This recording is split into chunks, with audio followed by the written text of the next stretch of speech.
Almost 20 years ago, the makers of many of my favorite games of all time, Insomniac Games, started a unique, creative, and charming series called Ratchet and Clank. After many entries on the PS2 and PS3, the series slowed down a bit. This was a sort of hiatus until 2016, with the release of a rebooted game and a movie. I really enjoyed the movie despite incredibly negative reviews from others, and also loved the game. Others also seemed to enjoy the new release with great visuals and gameplay, but some were upset with the story being targeted at younger audiences this time around. I'm kinda sad that the game doesn't have many jokes that land too, but my main problem is the putting together of scenes from the movie that constantly clash with the game's own story. In the movie, Nefarious gets some build-up before being the villain, but in the game, he just shows up all of a sudden. After this, though, the series wouldn't return for 5 whole years. It was clear that Insomniac wanted to focus on their phenomenal Spider-Man games, but they did end up returning with the announcement of Ratchet and Clank Rift Apart on June 11th, 2020 during the PS5 showcase, exactly 1 year before it would release. This game was one of the biggest PS5 selling points for me, and now that I've beaten it and played it through and through, is it worth buying a PS5 for? Oh my god, yes! There were already great reasons to invest in Sony's new console, but this entry truly begins the PlayStation 5's life cycle. As one of the first big new games that isn't on any other console, let alone PlayStation 4, it certainly has a good reason to be an exclusive. It uses the adaptive triggers, haptic feedback, SSD, and the amazing audio better than any game I've played on a next-gen console so far. The game looks absolutely stunning, with not a single performance problem, incredibly detailed environments, and cartoony characters with great animation. Everything's futuristic and unique, but still maintains the classic character present in the rest of the franchise. There was clearly lots of effort put into how the game looks and sounds, containing one of the best soundtracks in all of the series. Rift Apart is one of, if not the best looking game out there, and certainly shows off the PlayStation 5 well. It didn't even need to push the envelope to be a good Ratchet and Clank game, but instead it's both innovative and good. The game is more important, of course, and how is it? Blissful. Just sublime. The fluidity of the gunplay is the best of the series, and the new camera angles when aiming make the combat feel truly cinematic. There's an amazing variety of weapons to use, as is standard for the series, but this game has a major breakthrough in terms of weapons. Hear me out.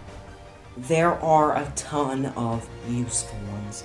Instead of making me only want to use the buzz blades and pistol like in my favorite Ratchet game, A Crack in Time, I constantly use different parts of my arsenal. I found a lot more of them to be truly useful this time around, since every weapon that wasn't a standard handgun had legitimate damage and lots of ammo. For example, the topiary sprinkler can actually prevent larger enemies from moving, whereas most of the older games relied too much on weapons with barely any ammo that did no damage and just wanted to make the player do a funny haha.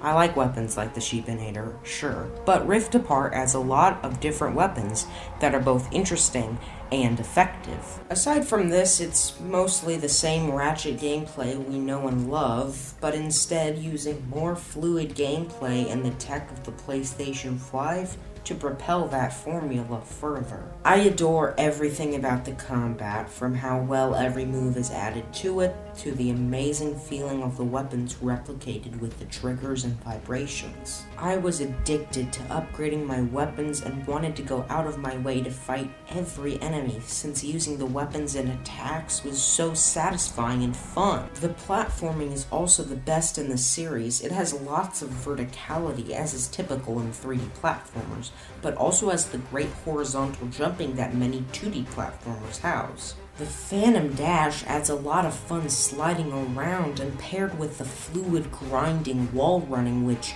thank God, works well unlike a certain other 3D platformer, and rift tethering, this is truly an amazing platformer. Everything from the returning and smooth like butter hover boots to the brand spanking new dimensional travel is completely phenomenal. It's creative, fun, and totally unique. The combat is, by itself, good, and so is the platforming. But the game goes even further, since the mechanics of these types of gameplay are combined too. You can use the Rift, Tether, and Phantom Dash to get out of sticky situations during the gunplay, and they don't feel tacked on like, oh, you like this dash? It's a dodge now. Rather, it feels as if the abilities that the characters have are being used by the player differently, which feels great. We also get some of the most interesting and fun Clank puzzles in series history and great segments as Glitch fighting computer viruses. The exploration also makes use of these too, and there are legitimately tricky but fun and never frustrating secrets and challenges to find scattered through the massive planets that are so bustling and full of life that they never feel empty. Exploring every nook and cranny is what I love about platformers most, and this game achieves that feeling better than the rest of the franchise, making it feel more like a Spyro game combined with a Ratchet and Clank game. And considering how much I love both of those franchises, that is amazing. I got sidetracked at practically every planet I went to and was completely hooked on Rift Apart from start to finish. You even get tons of great rewards for the collectibles, incentivizing you to explore and discover more. And you even get references. Pretty standard stuff, except the colors there were so vivid, like, whoa. And there were these creatures.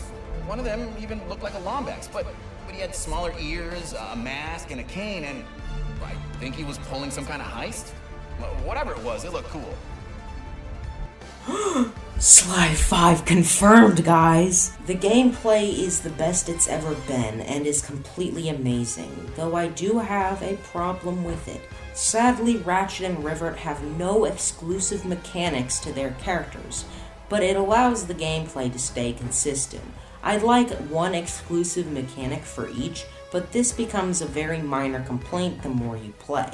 Everything so far is fine-tuned to perfection, but if you're a fan of the series too, you'll know that story is as important to these games as the basic jumping, exploring, and shooting. Their bodies were made out of all these old relics, but they could break apart and still be alive. It was so wild. Knack 3 confirmed, oh my god! The game doesn't try nearly as hard as the 2016 reboot to be funny, and while Dr. Nefarious is hysterical, this is a good thing.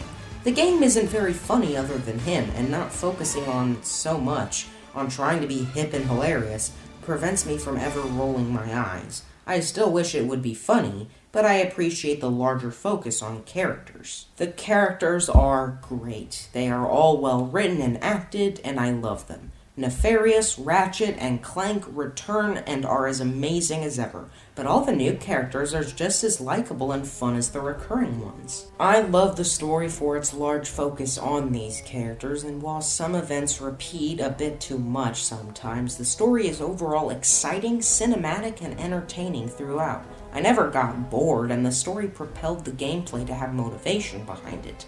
The story is important to these games, but in a different way. It doesn't need to be complicated in themes or have amazing morals to win me over, just an entertaining story with fun and whimsical events, and it achieves that in spades. The Spyro series has lots of charm in its cutscenes, and so do most of the Ratchet and Clank games. This game luckily carries on that tradition very well, and is one of the most entertaining stories in a game I've played recently. It feels straight out of a good Pixar movies, and so do the visuals. Ratchet and Clank Rift Apart is an amazing technical showcase, cartoonish wonder, kick-butt fun, and entertaining thrill ride that shows PlayStation and Insomniac still have their groove when it comes to platformers. I enjoyed every second of it. 5 out of 5 Ballardians. It's just that good!